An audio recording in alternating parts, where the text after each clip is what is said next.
Bienvenidos de vuelta a El Paddock, el canal donde la Fórmula 1 se vive con toda la pasión, análisis y profundidad que este deporte merece. Hoy tenemos que hablar de algo que dejó a todo el paddock con la boca abierta, algo que muchos temían, otros anticipaban y unos pocos se negaban a creer. Hoy tenemos que hablar de la humillación que Mercedes le propinó a todas sus rivales en la clasificación del Gran Premio de Australia.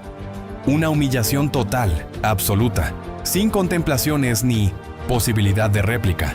Mercedes llegó al circuito Albert Park, apretó el acelerador y dejó a Ferrari, Red Bull, McLaren y al resto del mundo mirando desde atrás, sin poder hacer absolutamente nada para competir de frente.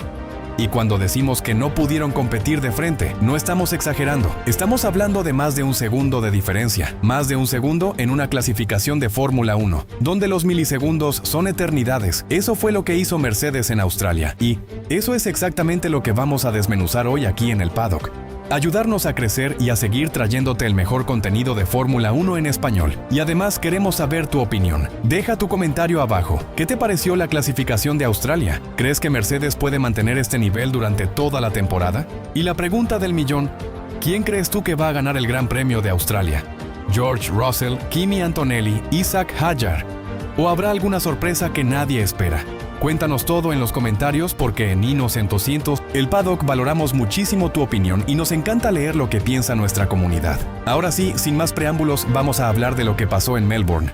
Momentos de frustración de George Russell, las carreras en las que Mercedes no encontraba el ritmo, las dudas sobre si el equipo de Brackley alguna vez volvería a ser la potencia dominante que fue entre 2014 y 2021. Y luego tienes que ver lo que pasó en Australia en la madrugada de este sábado y entender que todo cambió, no un poco, todo. Tiempo que no solo le dio la pole position, sino que aplastó literalmente a todo el resto del pelotón. Andrea Kimi Antonelli, su compañero de equipo, terminó segundo. Y el tercero más cercano fue Isaac Hadjar en su Red Bull, ya a una distancia que en términos de Fórmula 1 resulta sencillamente devastadora. Mercedes no ganó la pole. Mercedes hizo una demostración de poder, una exhibición de supremacía que, para quienes vivimos el inicio de la era híbrida en 2014, resultó escalofriantemente familiar. La clasificación. Ese alguien es Lewis Hamilton. Debates interminables, que dividió opiniones entre quienes lo veían como el movimiento correcto y quienes pensaban que Hamilton estaba cometiendo un error histórico. La clasificación fue tremendamente significativo. Fue más allá de la cortesía deportiva habitual, fue más allá del simple reconocimiento del buen trabajo de un rival. Hamilton dijo que esto necesita ser observado con mucho cuidado, que dejar a las equipos rivales a más de un segundo de distancia en una clasificación de Fórmula 1 es algo que preocupa, que genera alarmas, que obliga a revisar muy detenidamente lo que está ocurriendo con el motor de Mercedes. Lewis Hamilton, el hombre que pilotó aquel Mercedes de 2014 que era literalmente de otro planeta comparado con la competencia, está diciendo que lo que ve ahora le preocupa y le parece necesario analizar con profundidad. Y si algo sabe Hamilton de motores Mercedes dominantes, es precisamente Lewis Hamilton. Este hombre ganó 6 de sus 7 títulos mundiales con ese motor en la espalda. Conoce de primera mano lo que significa tener esa potencia, esa fiabilidad, esa consistencia bajo el capó. Todos los demás se desesperaban intentando encontrar respuestas a una superioridad que parecía imposible de alcanzar. Y ahora le toca a él estar del otro lado de esa ecuación. Nadie estaba preparado para enfrentar. Venían de ingenieros, de técnicos, de personas con acceso real a datos técnicos que nadie más podía ver. 16:1. En términos de eficiencia energética, el motor Mercedes supuestamente habría alcanzado una relación de 18:1. Y eso, en términos de potencia neta disponible, se traducía en una ventaja brutal. Una ventaja que algunos estimaban podía llegar a un segundo completo por vuelta sobre las rivales directas. Competir por la pole y salir desde el fondo del pelotón es la diferencia entre luchar por victorias y pelear para no ser doblado. Nadie o casi nadie quería creer que una diferencia de esa magnitud fuera posible en una categoría donde las normativas técnicas están diseñadas precisamente para evitar esas disparidades. 19 segundos cuando los ingenieros de Ferrari miraron sus pantallas y procesaron los tiempos, cuando los técnicos de Red Bull compararon las telemetrías, la realidad fue imposible de ignorar. Más de un segundo. La diferencia era real, era concreta, era medible. Los escépticos tuvieron que tragarse sus palabras. Los que habían alertado sobre esta posibilidad desde meses antes recibieron una validación dolorosa y contundente. Pregunta que sigue sin tener respuesta definitiva es la siguiente. ¿Cómo es posible que nadie lo haya detectado antes? ¿Cómo llegamos a la primera clasificación de la temporada sin que la FIA ni ninguno de los equipos rivales hubiera identificado el alcance real de esta ventaja? La respuesta, como veremos más adelante, tiene mucho que ver con la naturaleza misma del reglamento 2026 y con la extraordinaria capacidad de Mercedes para proteger sus secretos técnicos hasta el momento preciso. Categorías caerá esta situación. Muchos casos, la posibilidad real de recursos legales por parte de los equipos afectados. Esta ventaja mientras los procesos administrativos y técnicos siguen su curso, y 7 u 8 grandes premios en la Fórmula 1 moderna representan prácticamente la mitad de una temporada completa. Llegar al ecuador de la temporada sería un escenario devastador para la competitividad del campeonato. Un escenario que la FIA claramente querrá evitar, pero que, dadas las limitaciones del propio reglamento, podría resultar muy difícil de prevenir.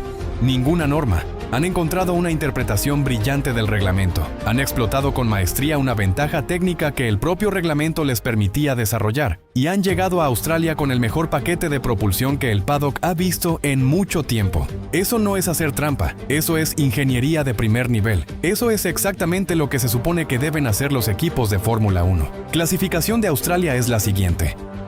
Si la ventaja de Mercedes proviene principalmente de su motor, ¿por qué los otros equipos que también utilizan unidades de potencia Mercedes no obtuvieron resultados similares? McLaren usa motor Mercedes. Alpine usa motor Mercedes. Williams usa motor Mercedes. Y sin embargo, ninguno de estos equipos se acercó siquiera a la dominancia que exhibieron Russell y Antonelli en la clasificación del Albert Park. Uno de los conceptos más fundamentales de la ingeniería en Fórmula 1, la integración entre el chasis y la unidad de potencia. Y en este aspecto, Mercedes tiene una ventaja estructural que va mucho más allá de simplemente tener el mejor motor disponible. Temperatura del sistema híbrido. Conocen las necesidades de refrigeración específicas, conocen los patrones de vibración, conocen la curva de potencia en cada condición posible. Y con todo ese conocimiento, diseñan un chasis que está perfectamente adaptado, perfectamente sintonizado para extraer el máximo rendimiento posible de esa unidad de potencia específica. Oficiales, pero nunca con el nivel de detalle que los ingenieros de Brackley tienen cuando diseñan su propio coche. Están construyendo su chasis con un motor excelente, pero sin el conocimiento profundo necesario para optimizar esa integración al nivel que Mercedes puede hacerlo. El resultado es inevitable. Pierden una parte significativa de la ventaja potencial del motor en esa brecha de integración técnica. Ejemplo perfectamente ilustrativo que muchos aficionados recuerdan con claridad. Durante el ciclo regulatorio anterior, McLaren utilizó motores Mercedes y consiguió ganar campeonatos tanto de pilotos como de constructores. Sin embargo, en ese mismo periodo, la propia Mercedes nunca logró replicar esos resultados con el mismo motor. La diferencia estaba precisamente en el chasis, en la capacidad de cada equipo para construir el paquete aerodinámico y estructural que mejor se adaptaba a las características del motor disponible. Importancia de la integración chasis-motor. El caso de Aston Martin en la clasificación de Australia representa el ejemplo más extremo y más preocupante de lo que puede ocurrir cuando esa integración simplemente no funciona. Inquietante. El coche vibraba, oscilaba, se comportaba de una manera que no parecía propia de un vehículo de Fórmula 1 preparado para competir en el nivel más alto del automovilismo mundial, que Aston Martin ha diseñado para él. Las frecuencias de vibración del motor, su forma específica de entregar potencia, su comportamiento en los transitorios de aceleración. Ninguno de estos factores encaja correctamente con las características estructurales y aerodinámicas del chasis de Aston Martin. Exige a los pilotos un esfuerzo extraordinario para simplemente mantenerlo en la pista de manera segura. Es una situación que Aston Martin necesita resolver con urgencia, porque de lo contrario, incluso si el resto del pelotón no tiene acceso al nivel del motor Mercedes, el equipo de Lawrence Stroll podría verse compitiendo en la parte trasera del pelotón durante mucho tiempo. Reglamento de 2026, con su énfasis renovado en la unidad de potencia y con las nuevas especificaciones del sistema híbrido, ha cambiado fundamentalmente la ecuación de diseño en la Fórmula 1. Ya no basta con tener un buen motor o un buen chasis por separado. La integración entre ambos es ahora más crítica que nunca, y los equipos que no logren dominar ese aspecto sufrirán consecuencias graves en términos de rendimiento. Temas de esta clasificación histórica, vamos a repasar cómo se desarrolló la sesión minuto a minuto, porque los detalles de lo ocurrido en la pista son igualmente fascinantes. Destellos de velocidad que alimentaban la esperanza de una clasificación competitiva y ajustada. Ferrari, en particular, había mostrado señales prometedoras que llevaron a muchos a pensar que la escudería podría plantar cara seriamente en la lucha por la pole. manteniendo sus cartas cerca del pecho hasta que llega el momento de jugarlo todo. Y el momento llegó cuando comenzó el Q1 del sábado en la madrugada. Fase. La apuesta era clara. Si Ferrari podía avanzar al Q2 con los medios, llegaría a esa fase con un set adicional de neumáticos blandos disponibles para el ataque final. Protagonizó uno de los momentos más destacados del Q1 por razones muy diferentes. El brasileño, piloteando el Audi, comenzó su participación en la clasificación de la temporada con una actuación que superó todas las expectativas. En los primeros minutos del segmento, Bortoleto llegó a marcar el mejor tiempo provisional, demostrando que el proyecto Audi, pese a todas las dudas que lo han rodeado, tiene un potencial real que merece ser tomado en serio. Clasificó 10º en el Q1, avanzó al Q2 y replicó el resultado en esa fase, asegurándose un lugar entre los 10 más rápidos para el Q3. Desafíos que el equipo de Ingolstadt todavía debe superar para estar verdaderamente en condiciones de competir con las mejores escuderías. Bortoleto se quedó sin participar en el Q3, lo cual fue una lástima enorme dado el ritmo que había demostrado durante el resto de la sesión. Temporada. Por un lado, Isaac Hadjar, el joven piloto francés que debuta en Red Bull Racing esta temporada, entregó una actuación espectacular. Tercero en la clasificación, tercero en el grid de salida para la carrera del domingo. Para un piloto en su primera temporada con el equipo principal de Red Bull, en uno de los circuitos más técnicamente exigentes del calendario, ese resultado es sencillamente sobresaliente. Bull llegó de la mano de Max Verstappen. El tetracampeón del mundo no pudo completar el Q1 sin incidentes. Verstappen sufrió un accidente que lo dejó fuera de la clasificación en las primeras etapas de la sesión y como consecuencia el holandés partirá desde el fondo del pelotón en la carrera del Gran Premio de Australia. Para el defensor del título no puede haber peor manera de iniciar la temporada. Inconvenientes que complicaron su participación. Aston Martin, como ya hemos mencionado, mostró ese comportamiento errático en pista que refleja los problemas de integración que enfrenta con su paquete técnico 2026. Y Mercedes, pese a dominar de manera absoluta la clasificación, no estuvo exenta de errores.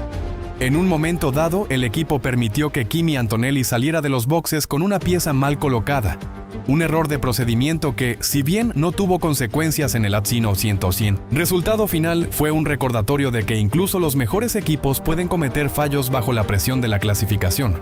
Difíciles, su trabajo constante junto a los ingenieros para desarrollar el coche tenía una recompensa esperándole al final del camino.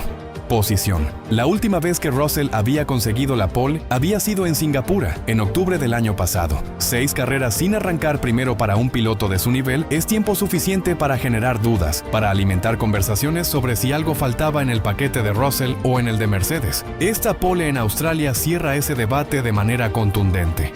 Interesante, esta es la primera pole position de George Russell en el Gran Premio de Australia.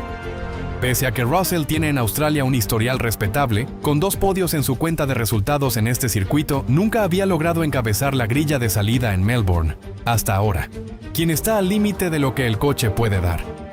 Fue la vuelta de un piloto que sabía exactamente lo que su Mercedes era capaz de hacer, que confiaba plenamente en el paquete que tenía bajo sus manos y que simplemente ejecutó el plan con la precisión que distingue a los mejores pilotos del mundo.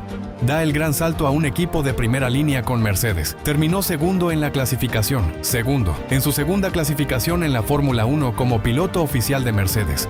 Equipo en lo que fue la mejor vuelta de toda la sesión. Eso no es solo talento, eso es el tipo de naturalidad, de instinto, de capacidad para manejar la presión que solo tienen los pilotos verdaderamente especiales. Excesivo para alguien con tan poco recorrido en la máxima categoría. La clasificación de Australia no elimina completamente esas dudas, porque una sesión no hace una carrera y una carrera no hace una temporada, pero sí envía un mensaje muy claro. Antonelli no solo está a la altura, está listo para más. Temporadas son verdaderamente inquietantes para los rivales de la estrella de 3 puntas. Sin embargo, cuando llegó el momento de la verdad, cuando el Q3 mostró sus cartas, Ferrari simplemente no pudo seguirle el ritmo a Mercedes. Escudería buscar soluciones inmediatas. No se trata de que Ferrari haya retrocedido. Se trata de que Mercedes ha avanzado tanto que el punto de referencia ha cambiado completamente. Primera temporada con Ferrari, se encuentra más de un segundo por detrás de su antiguo equipo. No es el guión que Hamilton había imaginado cuando firmó con la escudería. Explicado, tener el mismo motor no es suficiente cuando Mercedes sabe cómo exprimir cada centésima de ese motor mejor que nadie. McLaren terminó detrás de Mercedes en la clasificación, y la diferencia fue lo suficientemente grande como para plantear preguntas serias sobre lo que necesita hacer el equipo para cerrar esa brecha. De Mercedes, similar a la que vivimos entre 2014 y 2021. Un solo fin de semana. mejoras en la aerodinámica o en la puesta a punto, pero cerrar un segundo de diferencia requiere un esfuerzo enorme y mucho tiempo. Carreras podrían ser suficientes para que George Russell o incluso Kimi Antonelli construya una diferencia tan grande que el título sea prácticamente inalcanzable para los demás. Real, más competitividad entre los equipos, el aumento de la participación de la energía eléctrica en la propulsión total del coche, las nuevas normativas aerodinámicas, los cambios en los límites de tamaño de los coches, todo fue concebido para crear una Fórmula 1 más equilibrada y más emocionante.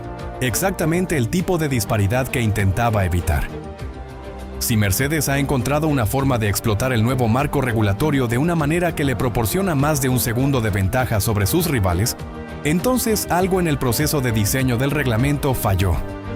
No en la ejecución técnica de Mercedes, que merece todos los aplausos, sino en la estructura del propio reglamento, que dejó abierta la posibilidad de este tipo de diferencias. Constructores tendrán que analizar con mucho cuidado no solo para buscar correcciones a corto plazo, sino para el diseño de futuros marcos regulatorios, porque si hay algo que los aficionados no quieren ver, lo que destruye el interés y la emoción del campeonato, es una temporada donde el resultado ya está escrito desde la primera carrera. Inicio de una nueva era. George Russell en la pole. Kimi Antonelli segundo. Mercedes dominando con más de un segundo de ventaja sobre sus rivales más cercanos. Lewis Hamilton mirando desde Ferrari como su antiguo equipo vuelve a la cima con exactamente el tipo de ventaja que él mismo disfrutó durante años. Los rumores sobre el motor adulterado que resultaron ser mucho más que rumores. Bortoleto brillando antes de ser víctima de una avería. Verstappen en el fondo de la parrilla. Hadjar demostrando por qué Red Bull confió en él. Superioridad de Mercedes. Mientras la FIA estudia los números y evalúa sus opciones, la Fórmula 1 ya está en marcha. La temporada 2026 ha comenzado, y ha comenzado con un estruendo. Has hecho. Cuéntanos en los comentarios quién crees que va a ganar el Gran Premio de Australia y si piensas que Mercedes puede mantener este nivel durante toda la temporada. Tu opinión importa y nos encanta leerte.